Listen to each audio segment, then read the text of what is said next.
Nonton RCTI ya di aplikasi RCTI Plus. RCTI Plus.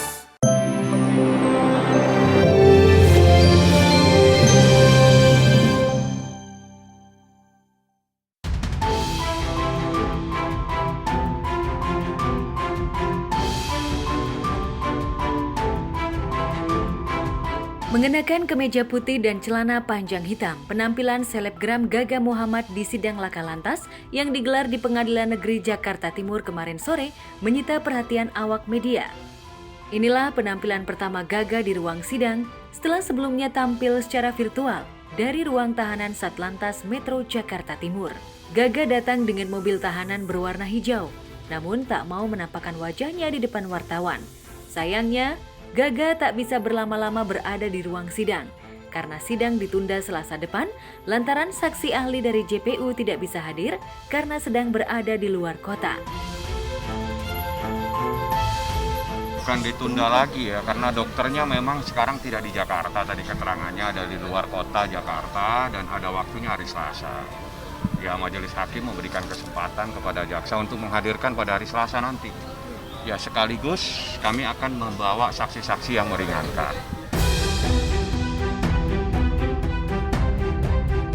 Ditahan sejak 2 November lalu, Gaga sudah pasrah dan menyerahkan kasusnya kepada Fahmi Bahmid, kuasa hukumnya. Kasus kecelakaan yang terjadi pada 8 Desember 2019 yang menyebabkan mantan kekasih Gaga, Laura Anna, mengalami cedera spinal cord injury. Sampai akhir hayatnya pada 15 Desember lalu, Laura harus hidup di kursi roda dan bergantung penuh pada perawatan yang dilakukan keluarganya. Niat untuk berobat di luar negeri tak bisa dilakukan karena Gaga sama sekali tak bertanggung jawab secara materi maupun moral. Hal itulah yang membuat keluarga Laura sempat mensomasi Gaga agar membayar ganti rugi sebesar 12,5 miliar. Karena tak ada win-win solution, keluarga Laura terpaksa memperkarakan Gaga. Sepak terjang Gaga di media sosial dan dunia asmara terpaksa terhenti karena ia harus hidup sebagai pesakitan di balik jeruji besi. Lalu benarkah Greta Iren dan Amelia Edelenyi, kakak dan ibunda Laura, sengaja menghindari Gaga saat mereka bertemu di persidangan? Tadi sempat ketemu Gaganya? Enggak sempat juga. Aku dari itu memang di luar. Kita mah nunggu sampai Kita dia nunggunya, masuk, baru nanti kita tunggu masuk. Takutnya dilihat kan ganggu. aman nih, datang sidang. Karena dari kemarin kan ditunda mulu. Begitu dia sidang mulai baru kita masuk. Sebenarnya sih itu. Kita dari kemarin memang tunggu mulai dulu. Nungguin. Tuh. Jadi tadi Betty sempat melihat Lihat. juga. Saya tapi nggak turun ke bawah. Untuk apa? Iya.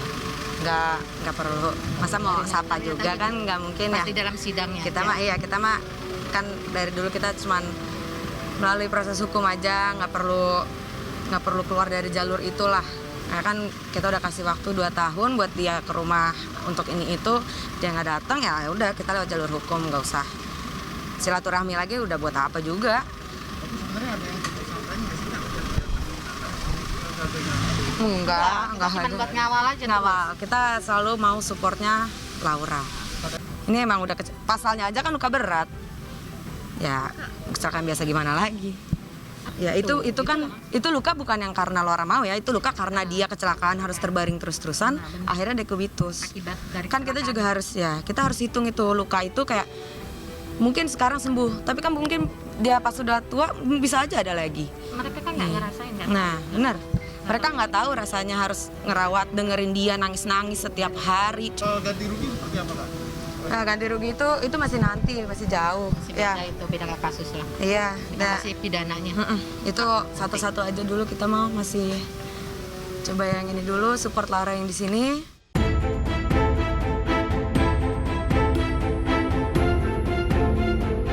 Selasa depan, sidang laka lantas yang menjerat Gaga dengan pasal 310 ayat 3 Undang-Undang Nomor 22 Tahun 2009 tentang lalu lintas dan angkutan jalan itu akan kembali digelar. Keterangan ahli visum terkait cedera yang dialami Laura pada kecelakaan itu seolah menjadi pertaruhan hidup mati bagi pihak Gaga. Jika terbukti bersalah, Gaga bisa diganjar 5 tahun penjara. Tentu saja, kuliah Gaga akan terbengkalai karena hari-harinya harus dihabiskan di balik tembok derita. Kalau pasalnya orang lalai menyebabkan luka pasti dihukum. Tinggal berat hukumannya seperti apa. Dari awal dia minta tolong, saya bilang Anda lalai. Nggak bisa, itu ada kelalaian. Kelalaian Anda menyebabkan orang luka. Itu faktanya seperti itu. Tinggal kenapa dan seterusnya itu kita lihat di proses persidangan. Lalu benarkah sebelum sidang mencapai tahap pembacaan tuntutan dari JPU, Gaga masih berusaha berdamai dengan keluarga Laura?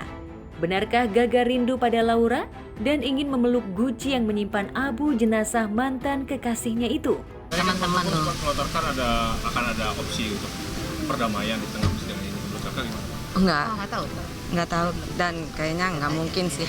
Setelah begini udah merenggut nyawa adik saya dan dia masih minta damai. 2 tahun lalu kemana aja dia? Dia selalu bilang, kenapa ya gue dijahatin terus padahal gue udah baik banget sama dia. Dia masih berpikir seperti itu.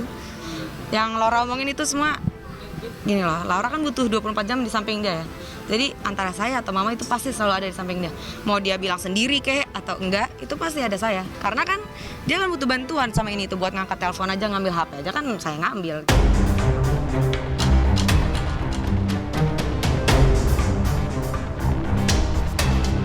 Drama sidang kasus narkoba yang membelit Nia Ramadhani dan suaminya Ardi Bakri semakin panas. Nia dan Ardi yang menjalani sidang dengan pakaian preman alias pakaian bebas berupa blazer coklat dan kemeja kotak-kotak merasa diperlakukan tidak adil oleh jaksa penuntut umum dan majelis hakim. Pasalnya, keputusan JPU yang menuntut Nia dan Ardi serta sopir pribadi mereka Zen Vivanto dengan tuntutan 12 bulan rehabilitasi medis dan rawat inap tidak masuk dalam logika mereka. Nia dan Ardi berpegangan pada hasil asesmen terpadu dari BNN yang mengharuskan mereka menjalani rehabilitasi selama 3 bulan, dan itu sudah mereka lakukan. Usai keluar dari ruang sidang Pengadilan Negeri Jakarta Selatan, sambil menahan tangis, Nia mengungkapkan perasaannya di depan awak media. Barusan, sebelumnya saya terima kasih dulu karena teman-teman selalu support, selalu datang ke sini dan juga memberitakan apa yang terjadi di persidangan. Tetapi barusan kami mendengar hasil tuntutan, sejujurnya sedikit kaget karena hasil asesmen terpadu yang dilakukan oleh BNN, kami dirujuk 3 bulan rehabilitasi. Tetapi barusan kami dengar tuntutannya katanya 12 bulan. Saya nggak tahu atas dasar apa itu. Saya cuma berharap mudah-mudahan putusannya minggu depan, 2 minggu lagi, kami bisa diperlakukan seperti yang lain juga. Kami bisa mendapatkan keadilan juga. Karena saya nggak tahu atas dasar apa perbedaan itu dari BNN 3 bulan tiba-tiba dituntut 12 bulan. Kita akan melakukan pembelaan tertulis. Ya. Terima kasih semuanya. Selamat Natal dan Tahun Baru buat yang rayain ya. Selamat Natal, Tahun Natalnya. Baru. Terima kasih.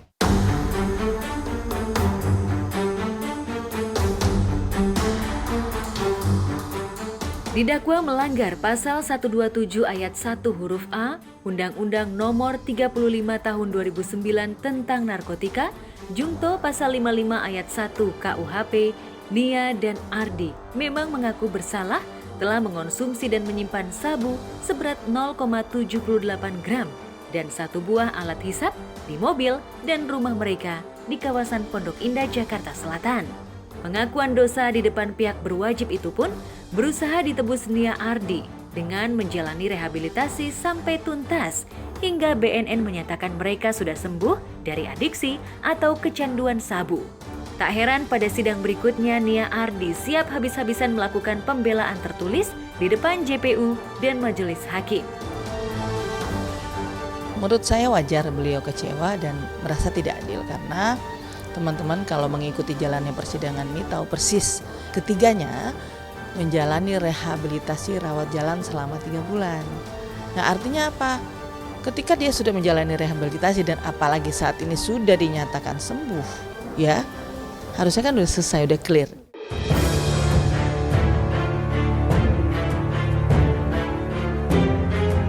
Di Pengadilan Agama Jakarta Selatan, drama sidang cerai antara Dena Devanka dengan Jonathan Frizi alias Ijong juga semakin menarik perhatian.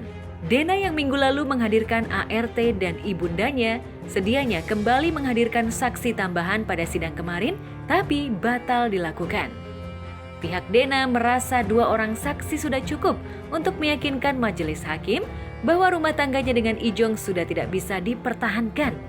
Tapi, keputusan kubu Dena itu membuat senang kubu Ijong karena Dena dinilai tak punya cukup saksi untuk menguatkan materi gugatan cerainya. Setelah majelis hakim membuka persidangan, pihak kuasa hukumnya tidak mengajukan saksi tambahan katanya. Ya sudah, selesai. Iya. Untuk sekarang udah digar, tapi kenapa tidak?